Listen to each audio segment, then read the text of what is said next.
Hello everyone and welcome to Corey Loses, where today we're going to be talking about some of our changes to Ascendancy 1.1, specifically with the Imperial Remnant. We're also going to be talking about the testing process for 1.1. So first, sorry about having it in sort of letterboxy format here. I'm playing in the dev mode, in windowed mode, so hopefully that's not too distracting, but I'll just get on to the testing first. So testing will be done in a progressively more open format as we go. So the first thing we're doing is internal testing, obviously, where we have the development team as well as the dedicated testing team. Testing changes right now, but in 2 to 3 weeks we will, or by the end of June really, we will be posting an open beta or a semi-open beta on our forums in the Admiral's Lounge, which is a post-restricted forum. Essentially, we want to get as much feedback as we can in the most efficient way as we can to get to release as fast as we can. So we're starting with a smaller pool, just to help us get set up for the process. So the smaller the pool we have at first, the more we're able to establish what's working, what's not working, as well as we don't need a huge amount of people to find some of the bigger bugs that they're likely to find or some of the bigger changes. So we're probably going to be pushing changes to the Git repository, which is a version control thing, pretty rapidly in the first few days. And the fewer people we have to go through for that, the easier and more efficient it is on the team and everyone involved. But the forums will have a bunch of feedback systems and hopefully ways to set up multiplayer games that will hopefully allow us to get that feedback fairly quickly. And then once we're comfortable that that's going smoothly, we're going to open it up to the forums generally. So there'll be open threads on the forums. People will just have to download it and then they can play. But that'll be about probably 2 weeks after we posted initially in the Admiral's Lounge. But the goal with that, again, is to get as much multiplayer feedback as we can for balancing at that point, because essentially the goal is to use the first section to find the technical issues that are likely to arise, and the second part is to focus more on the balancing and numbers aspects. So again, the Admiral's Lounge version will probably be sometime after June 25th, and then a little bit into July is when we'll have the open version.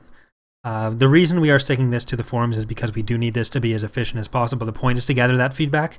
So doing it more open than that, like posting it on mod database, will likely not result in the same level of feedback, but it'll still get it like sent out in the idea that this is the final version, which is obviously not what we're really looking for there. But it shouldn't be too long after that point that we get to having a full version or a full release.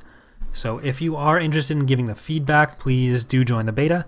But if you are just interested in playing the final release and making in a version that you can be confident is more stable and more balanced, you are probably better off just waiting for that. Again, this is to get that sort of feedback. So yeah, that's really the purpose of it. Anyways, keep in mind while you're watching this that we are still in the last stages of development, so everything you see is not final. The main thing we are still working on is documentation, as well as oh, Bellator's been launched, but it's documentation as well as icons. So one of the biggest things you're going to notice in this video is that a lot of icons are missing or wrong. That is being worked on. But first of all, I guess we will start with the Sovereign, since it's selected. There hasn't actually been too many changes to the Sovereign. Maybe some stat changes, but as far as abilities go, it'll be the same thing as you remember from 1.0. So just to recap that, we have the Interdiction ability, which stops enemies from jumping to hyperspace. We have the Super Laser ability, which is a super laser, which targets an enemy ship, sends it the super laser, kills that ship. Actually, I just showed it off a few minutes ago in the video. But it also damages things in that line to the enemy. The third ability is called Mass Effect. It does damage in a large AoE, essentially using the gravity well generators to pull units towards it and damage them. And then finally we have Crack Mantle, which is an anti-planet version of Super Laser. It doesn't destroy the planet, but it does do significant damage to the population as well as the planet health. So that's essentially what's going on with the Sovereign. It's staying like that. We will have the Eclipse, but that's going to be covered in the hero breakdown in the future release. There's also a bit of a change to how you get the Sovereign, so we will go over that with the tech tree. Second, we have the Executor. This is fairly similar to the 1.0 version, I believe. So you have the Numerical Superiority ability, which increases the number of fighters it can field at once. You have the Concussion Barrage ability, which is like an AoE concussion burst. It sends out a bunch of missiles to surrounding targets, because the Executor did have quite a few concussion missile launchers. You also have Power Symbol, which is an allegiance change to local planets that it passes by. This is an ability that's still up for changes in the future. Whether it changes by the time 1.1 comes out, I don't think so, but it is something that may change in a future version. We also have Iron Grip, which is a fleet buff. So the Executor is essentially acting as your command ship in this. So you have increased damage output, but also decreased damage reduction. So your ships in your fleet will both give out and take more damage. This will change how this scales changes with the levels. So you're getting more and more damage and then less damage reduction proportionally.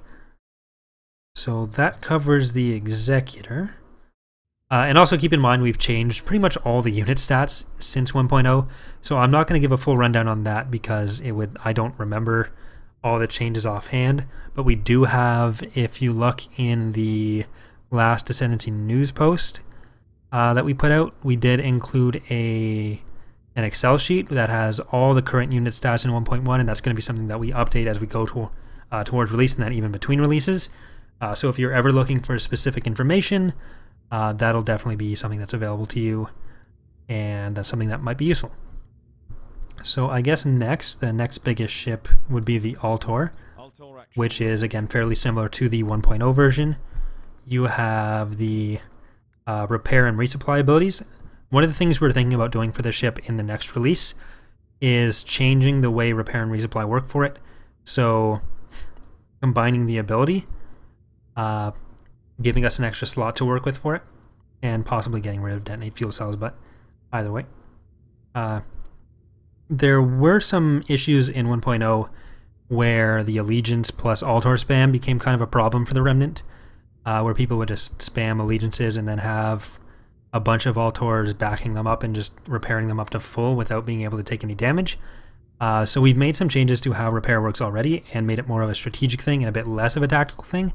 We're not entirely removing tactical healing, that's something that we do want to encourage, but it was turning into too much of a fleet tender spam issue, and we wanted to mitigate that.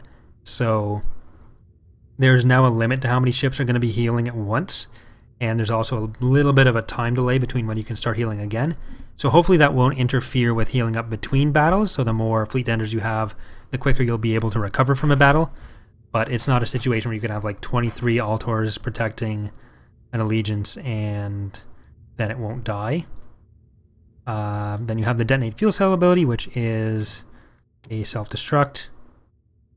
And the next ability is protect, which it lets you target an enemy ship, or not an enemy ship, an allied ship. And I guess detonate fuel cell is not currently working. Well, that's a good thing to know. But the last ability is the protect ability, which if you activate it and target an allied ship, it makes it immune to damage. So next we'll have the Allegiance. So yeah, that's all pretty much stuff that was in 1.0. Next we have the Allegiance.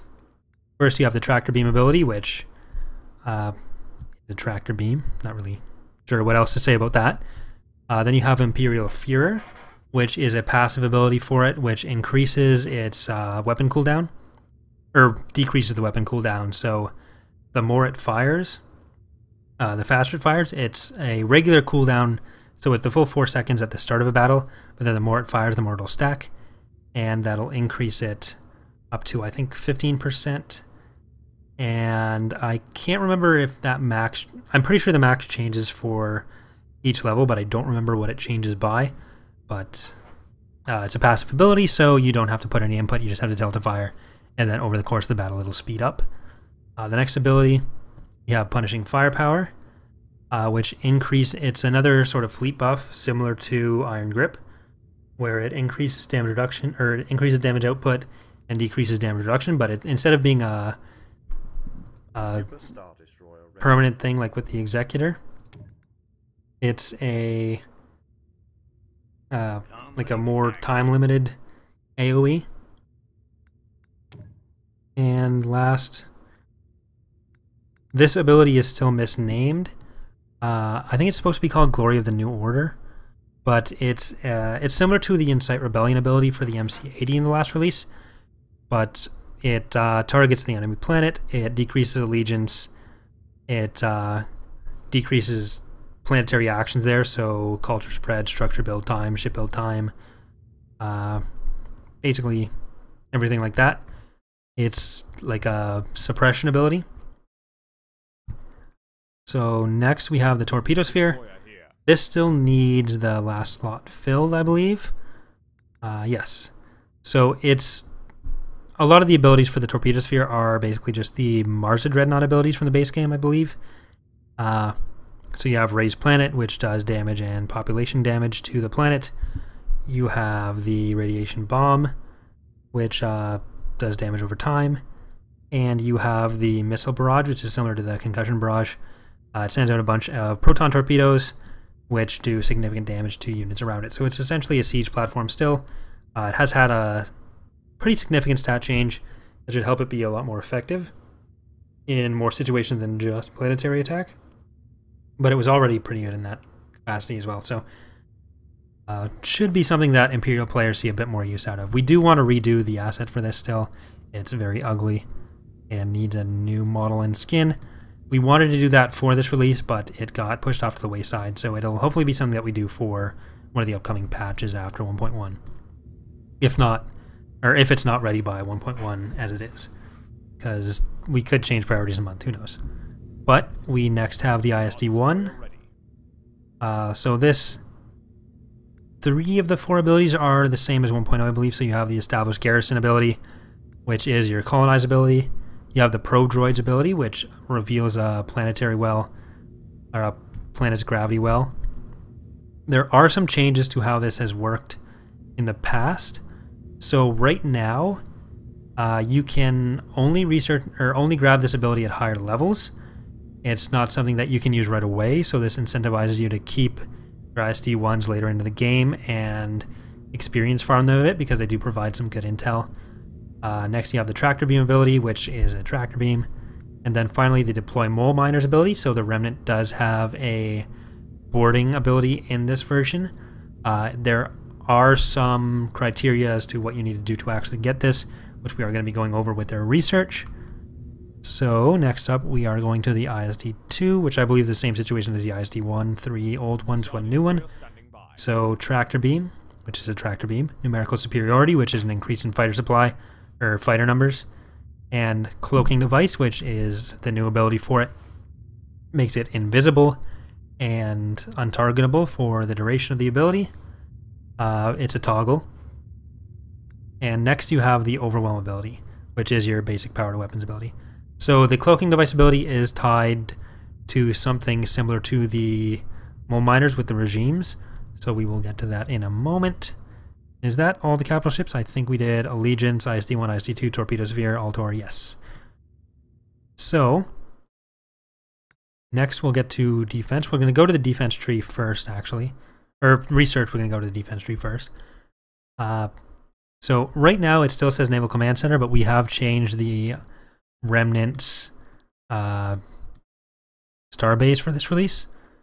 They have been given the Cardin Level 5 station. This is a more military-oriented station than the other factions.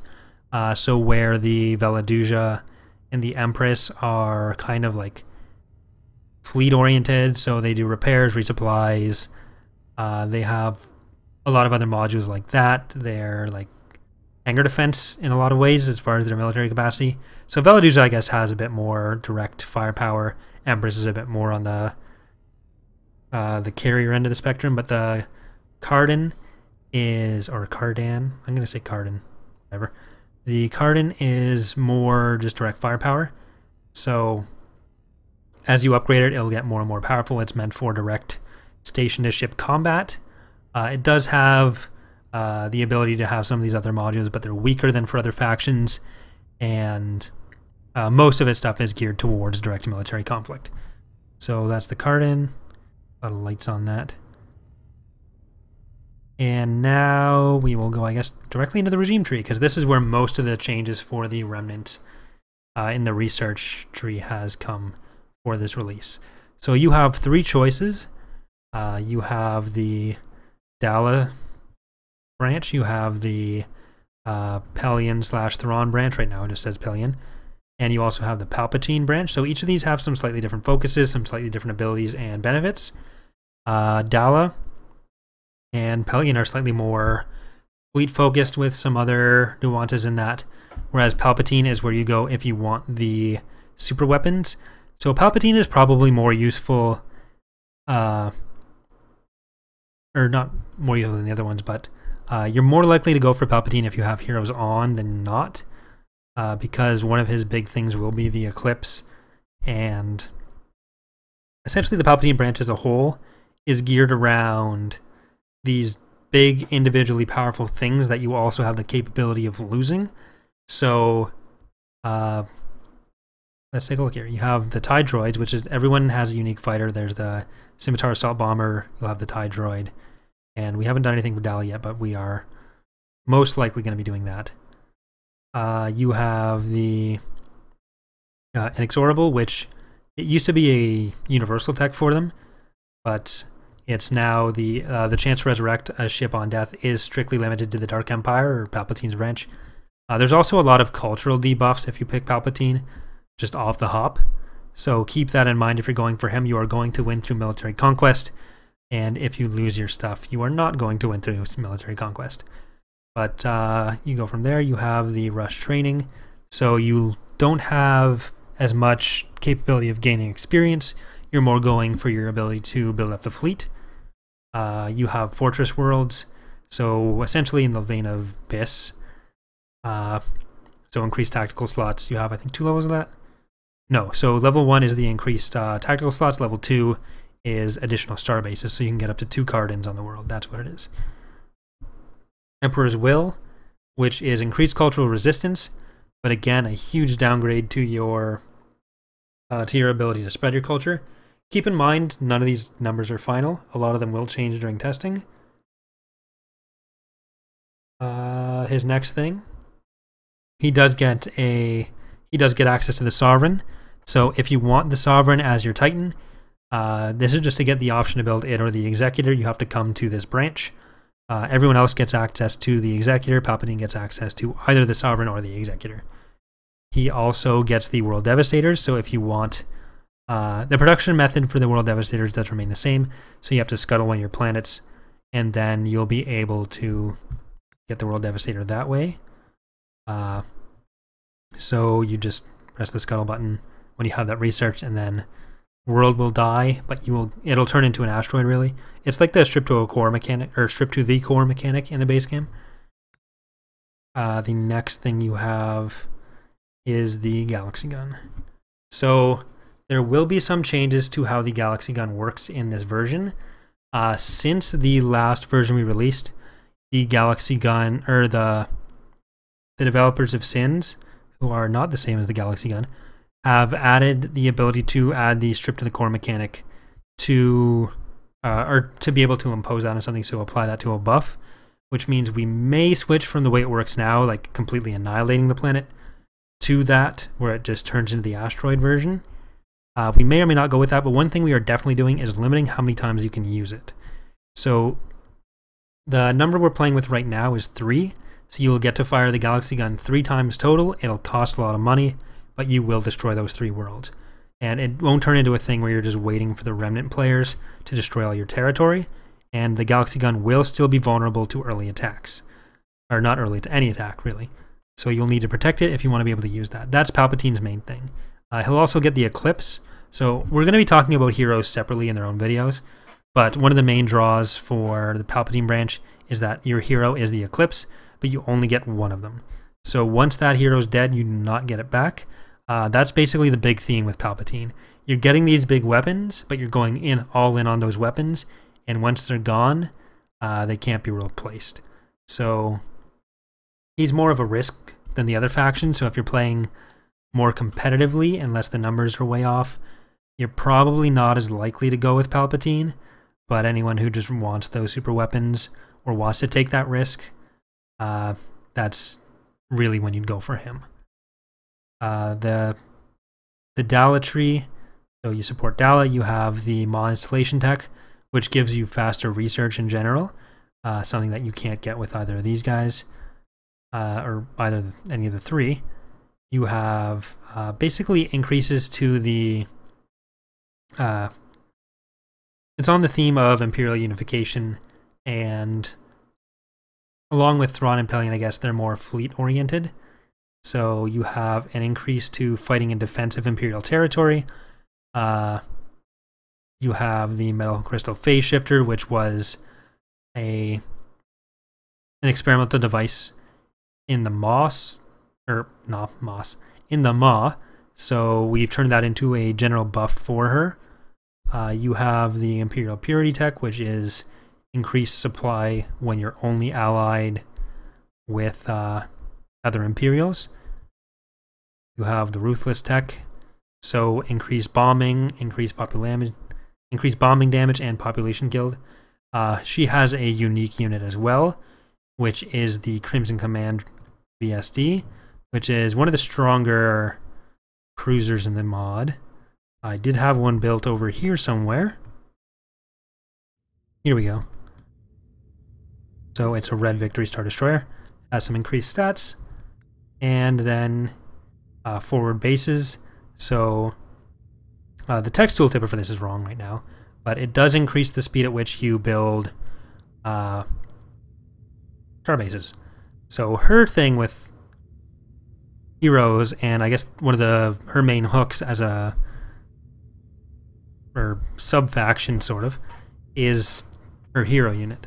So Dala's main draw is that she does only have one hero like Palpatine, but it's the Night Hammer, but you can get it again and again. So you can have this second Executor as much as you want, so you can have 2 Titans at once with her, and that's really why you'd go for Dala. But that basically does it for her. There's probably 1 or 2 techs we want to add to each of these groups as we go through testing, but it's really just finding what each one needs to sort of work out. I think a lot of people, when playing the Remnant in testing, have been going with the Dala tree, even before Night Hammer's been available.